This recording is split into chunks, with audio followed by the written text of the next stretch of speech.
Greetings, everyone. Welcome to Gerard Black in the Philippines with the truth. I'm going to welcome you to my channel. Say hello to all my subscribers, my future subscribers. All my, hey, let me check this dude out. All my lovers, haters, peaches, triggers, and commenters. Each one of you, I appreciate you for taking time stopping by my channel. Well, today we're at the Palm restaurant in Bacong. Come here, Priscilla. Say hello. This is Priscilla. She's been on my show a couple of times. Priscilla, say hello. Hello, guys. Okay, tell everybody about the restaurant before we get started. Tell everybody where it's at and what time you open and what kind of food you serve. Okay. You gotta promote, baby, promote. Okay. Hello. Welcome to Palm's Beergarden. We are located here in Manila, Bacong. So if you have time, guys, drop by. You won't be disappointed, I can guarantee you. Okay, thank you, Priscilla. You're welcome. The Facebook is called what? Palm's Beergarden. Oh, Palm's Beergarden. You see, it's not just Palm's Beergarden. Okay, I have a chance to come in here, and I happen to catch this bloke in here, and someone had pointed out to me that he's wearing a Trump hat. So this is, I don't talk politics that much on my channel, but I asked him if I can interview him and just kind of kick it a little bit with him. He said, sure. Tell everybody what your name is. My name's DJ, and I'm from Boulder, Colorado. And I've been here now 1 year in the Philippines. First time? It's my fourth time here. I just got married about a month ago, and I have an 8-month baby. Wow, okay, so I'm right behind you. My wife's like 4 months pregnant, but I've been here a little bit longer than you have. That's good. So what do you think about the Philippines? I mean, I love the Philippines. I mean, gotta get used to the culture and the food, obviously. I miss the food back home, but... Wait, you're not a Coloradian, are you? What? For both, I mean, I lived in New York for about 8.5 years, okay. and I moved over to the West Coast, and okay. then I live in Boulder, Colorado now, but my family live over there, and we got a couple of businesses over there. Okay. So, I came over here and just went through a divorce, and I just came here to the Philippines to regroup, and after the COVID. Kevin, can you do me a favor? Hold it down. Take Priscilla on the other side of the bar. Okay, go ahead. So then, I just came here and just settled down. Just for me, I love the Philippines. There's no stress, and nobody judges you over here. True. And then back home, they don't care what you drive or where you live, and I have a lot of respect for the Philippine people for that. So, where'd you meet your wife? I met my wife here actually in this area in Manila, and I was actually visiting a friend of mine, and she was like a housemaid.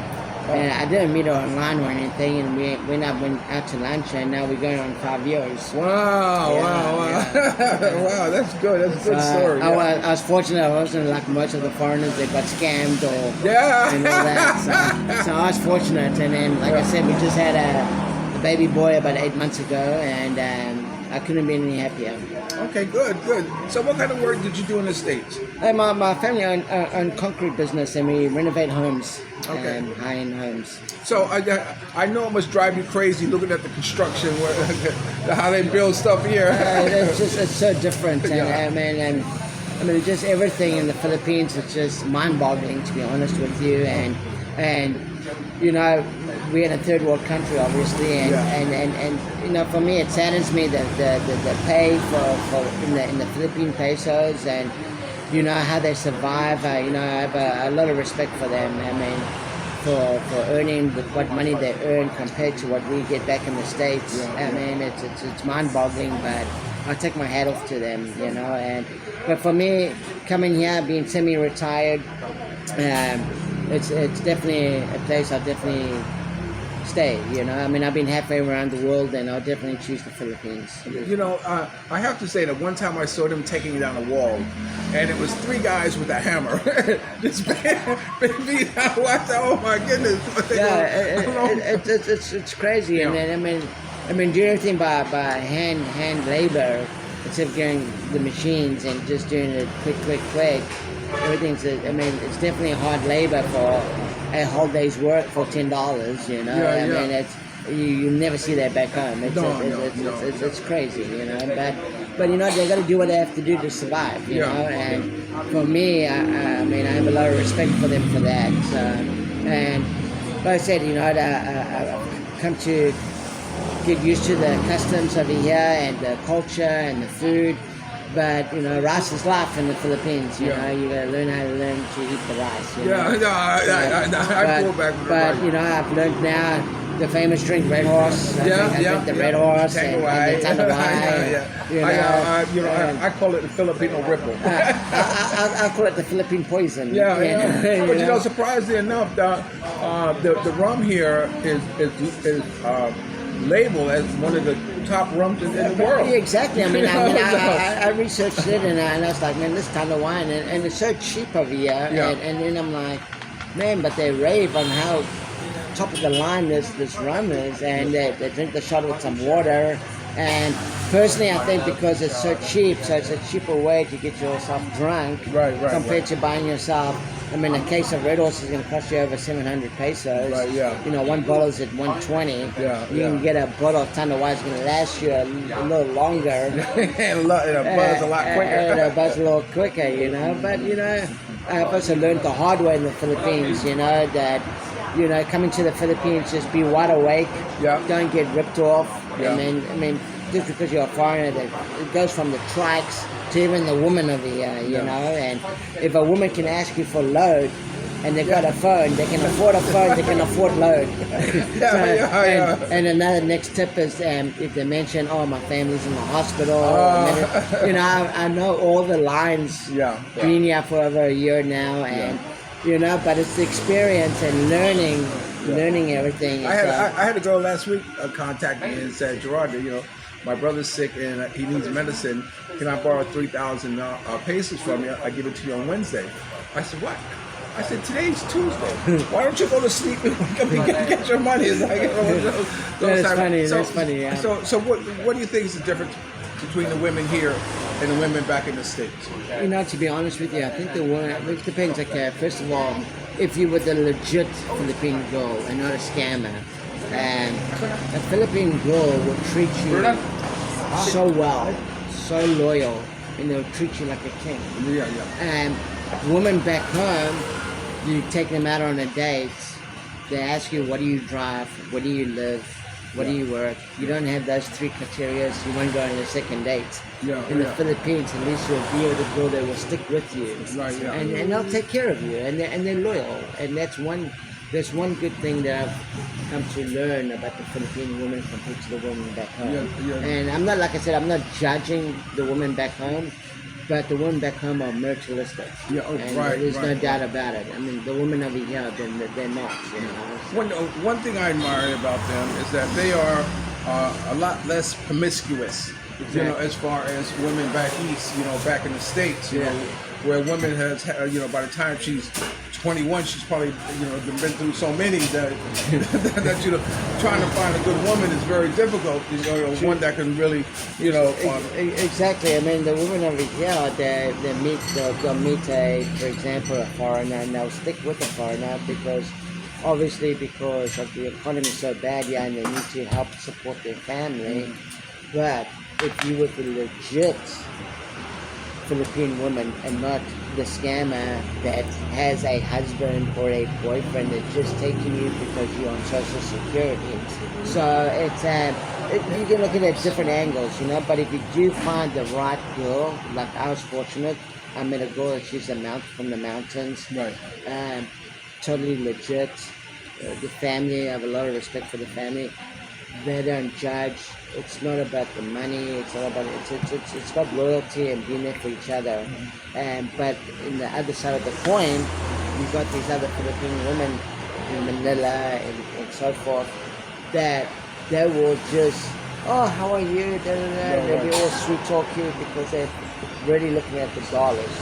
Because fortunate in the Philippines, being a third world country, the dollar is very strong in the Philippines, and you can live like a king here on $1,000 a month. I mean, you won't get that in the States. I mean, you can rent a place in the States, and you're lucky you can rent an apartment for about $1,500 a month. You know, basic over here. You can rent a nice place for about $400, and you're not going to get that in the States. I mean, here's another example. Went to the hospital. I went to a private hospital. Had my son at the hospital at the Silliman Medical Center, and it was like 204,000 pesos, which is about $4,500. You'll never get that in the States. Right. It's like we go for a what do you call that, an ultrasound. Right. It was like 2,000 pesos, $40. Right. Where are you going to get that in the States? You can't. So, there's all different avenues you can look at, We were just joined. Hello, sir. How are you doing? This is Bruno. Bert. This is Bruno. I'm doing an interview. Can I interview you too as well? Huh? I'm doing an interview. Can I interview you too as well? He's doing an interview for YouTube. This is Bruno. Let me move this over. Just move this. We just got joined by Bruno. Hi, Bruno. How are you doing? Okay.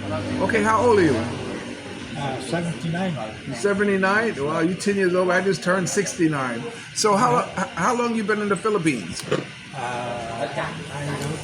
I'm not sure. I think 15 years. 15 years. Yeah. Wow. Oh, So he knows it all. and married, yes? No? No. No? No. So where are you from originally? Switzerland. Switzerland? Zurich. Yeah. So what is it you like about the Philippines? I mean, what made you decide to settle in the Philippines? Yeah. First, I like warm weather, Yeah. Then I said, okay, I wanted to buy a resto in Phuket, Thailand. Yeah. Then the tsunami was faster than me. Tsunami. The Wow. tsunami takes away the resto I wanted to buy. Wow. And So you lucked out. then I come here. I had a Filipina. She told me, "Yeah, come we go in Philippines." Okay. So I noticed you came in here with the Filipina. She's is that your partner? She was young. Oh, okay. So what do you think about the women here in the Philippines? You give us. I mean, you're 79 years old. You've been here for how many years? How many years you said? 18 years. 18 years. So So what's your thoughts on the Philippine women? Yeah. What are your thoughts about the Philippine women? Not very good. No, not very good. It's about the dollars. Okay. They all they think, Oh, Switzerland, we must be very rich. Yeah. And I said, no, we work. Yeah. You work all over the world. And then the girlfriend I have now, one time she looked in my old bank books and she said, I thought you have millions. I said, yeah, I had before I come here. And here I bought land. And I don't have any more millions. Because people are lying to me here with land. When you buy land in Switzerland, that's something worth. Here, you buy land, then I go in the bank. If I can take credit on this land, I wanted to build a swimming pool. And then the banker, he said to me, oh no, it's not a commercial land. I said, yeah. Wow.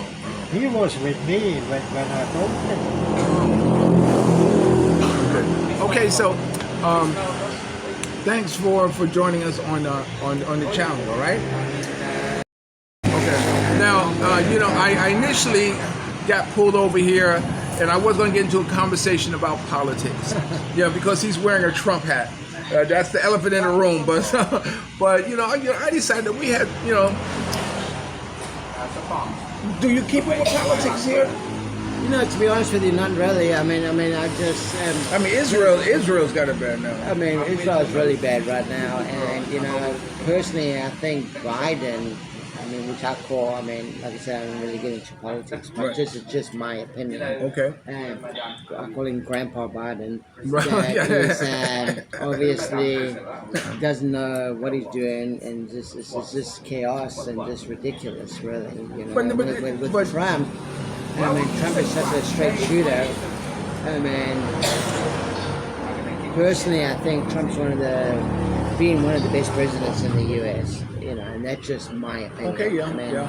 I'm not gonna argue with you. I'm gonna let he's you a do businessman, but he's a straight shooter. But what about all the things he's under right now? All the legal problems. You know, he's. the. But everybody's jumping on the bandwagon to throw the guy under the bus. You know, I mean, but the guy's a businessman. I mean, the guy's obviously in real estate and everything. And now they're even talking about the Mogalista in Florida that it's worth. I mean, he's saying it's worth like $1 billion, and then everybody's saying no, it's worth only a few million. But that's besides the point. You know, I mean, the guy, besides real estate, he is for the people, you know. I mean, if you think about when he was the president, he did more for the U.S. than what this president has done. And personally, and this is just my opinion to all the viewers, Biden is probably one of the worst presidents the U.S. that has had. And that's just gas prices, food prices. In spite of the infrastructure bill, you know, building bridges and you know, a lot of. I mean, as a prime example, talking about this topic, I mean, with the immigration, with the war with Mexico and so forth. But you know, but look at Biden, just let everybody cover it. But look at New York, look at back east. You've got all these immigrants now laying on the streets. So what's the solution? But you know, keeping the people out and coming into the country legally and getting a good job or applying for a job and doing it like we have to do. So what makes it different for a foreigner to come over the border? Hey, no problem, we're in the U.S.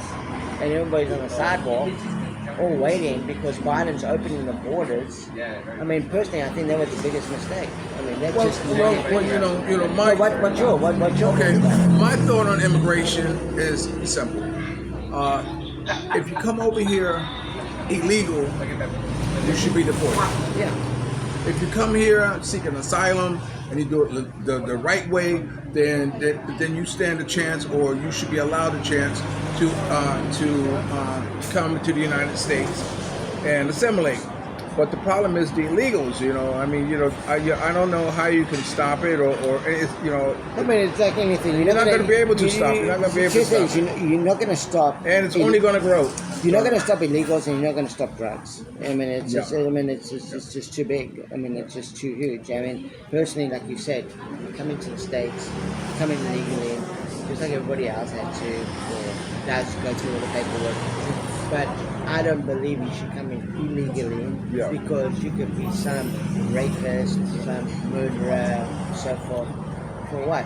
When we have our own people trying to get a job, excuse me, and trying to make a better life for their families, but they're struggling too to find some good opportunity, especially now after the COVID. People are also struggling. So people are now letting the borders open, and all these illegals are coming in, illegal immigrants. I mean, if you look at some of the videos, I mean, especially back east, New York, especially New York, the sidewalks are just packed. I know. And then pretty sad. when Trump was in office, we didn't have that issue. So you see what I'm saying? It's just like, how did everything just turn around in a 360-degree turnaround, you know?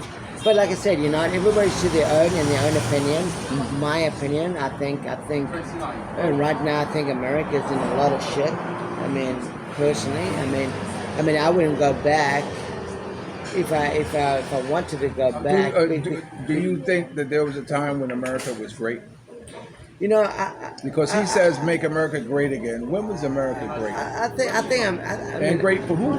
I love the States too when Ronald Reagan was president, for example. And I thought Ronald Reagan was a great president. Yeah, I thought he was. But I've been halfway around the world, and let me tell you, you cannot beat the United States of America. And that's just my opinion. And when you say make America great again, is to make America what it is and what it was, and then what it is today. Because today, my opinion, America is going downhill very rapidly. With, like I said, I'm not judging or but Biden is obviously. I mean, think about it. California gas prices $7 a gallon plus. Go to the grocery store. Yeah, but and then the unemployment rate has dropped. So so what has he really done for the U.S.? Well, And I'm asking you, your opinion. What has Biden done that you thought that Biden has done better than Trump? I think he's done, like I said, he passed an infrastructure bill. I think when he came into office and he helped every American out by passing some type of giving everybody a check. But the thing is that a lot of things that what he's trying to do or get done are being stopped. I mean, like, for instance, the bill for, like, the George Floyd Act bill, you see, or, holding police more accountable for what they do in the community as far as blacks are concerned. Yeah. I mean, the no-knock warrants. I mean, these are issues that I'm concerned with, because these are issues that are continually going. I don't think any police officer who's had a black mark against them should be allowed to stay a policeman in any jurisdiction. My thing about the way the country is now is that with Trump is making it easier, for people to I don't want to say be racist, but easier to to spread hatred against someone else. See, it used to be, in my mind, I disagree with you. Okay, you disagree with me. I disagree with you. We have a right to be disagreeable. Let's call the whole deal off. Now it's I disagree with you, and because I disagree with you, I hate you. And not because I hate you, I want to do harm to you. You see how it escalate into that type of problem that we're having in the United States. I mean, I'm glad I'm out of the United States. I really don't want to have nothing to do with the United States. In fact, I'm hoping I'm alive long enough to watch the 24 election, because I want to see how that comes out, But anyway, it was great talking to you. I appreciate it, man. It's a pleasure meeting you as well, man. Rob, do you have a Facebook channel or something like that? Yes. So I'm with Hughes. And you can check out my channel called Hughes. And I'm in the Philippines. What's it called? Hughes. Who's who? Hughes. Hughes. Okay. Hughes. Okay. So, but no, I appreciate meeting you, and peace out to everybody out there, and hope everybody's doing well. Okay, very good. Okay, and I'll be right back.